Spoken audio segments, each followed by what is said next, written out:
This is presidential hopeful Lai Ching-te of Taiwan's ruling Democratic Progressive Party at a temple on the offshore island of Jinmen, which is nearest to China.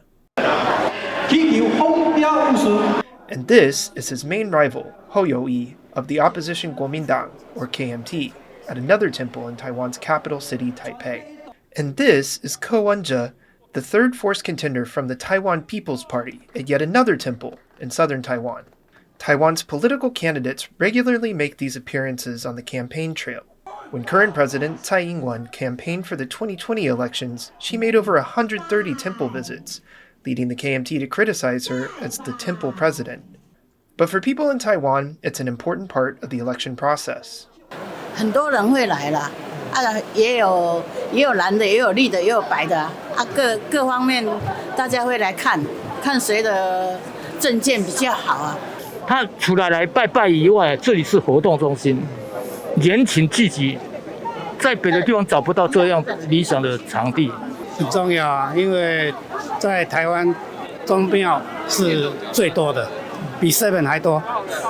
Taiwan is home to both Eastern and Western religions, but most of the country's 12,000 or so temples are dedicated to Buddhism, Taoism, and Confucianism, and most often a local folk religion that combines elements of all three. And aside from praying here, particularly in small towns and villages, these places are the centers of the community. They're always located in strategic locations, usually near a market or near a dock or a bridge or a transportation center. So they've always been sort of hubs of activity. And in a traditional village, one of the few places with an open space in front of it would be a temple. There are also social clubs for local elites who frequently serve as the temple's management. This makes visiting them a must for political candidates, who can also use the opportunity to get some free advertising, make stump speeches, and pray for blessings from as many gods as possible. So if you are a local elite or an aspiring politician, you definitely want to be associated with a temple because it is a public node associated with prestige and power. There's also a hierarchy of which temples candidates should visit to rally voters. The Dajia Zhenlan Mazu Temple in Taichung is a main starting point for anyone looking to take office. The sea goddess Mazu is one of Taiwan's biggest deities and a favorite of the country's politicians, especially Foxconn founder and possible independent candidate Terry Kuo.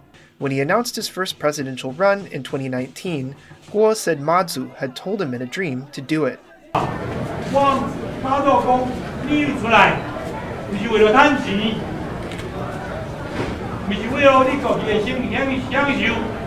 other must-visit sites include the headquarters of Taiwan's four main Buddhist groups, Foguangshan, Ziji, Dharma Drum, Zhongtai Chan Monastery, and temples for a Chinese sect called Yiguan Dao.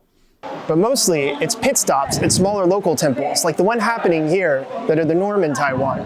As candidates drum up support for their campaigns, and with elections set for January, voters can expect to see many more events like this one in the months ahead. Scott Huang and Jeremy Olivier in Taipei for TaiwanPlus.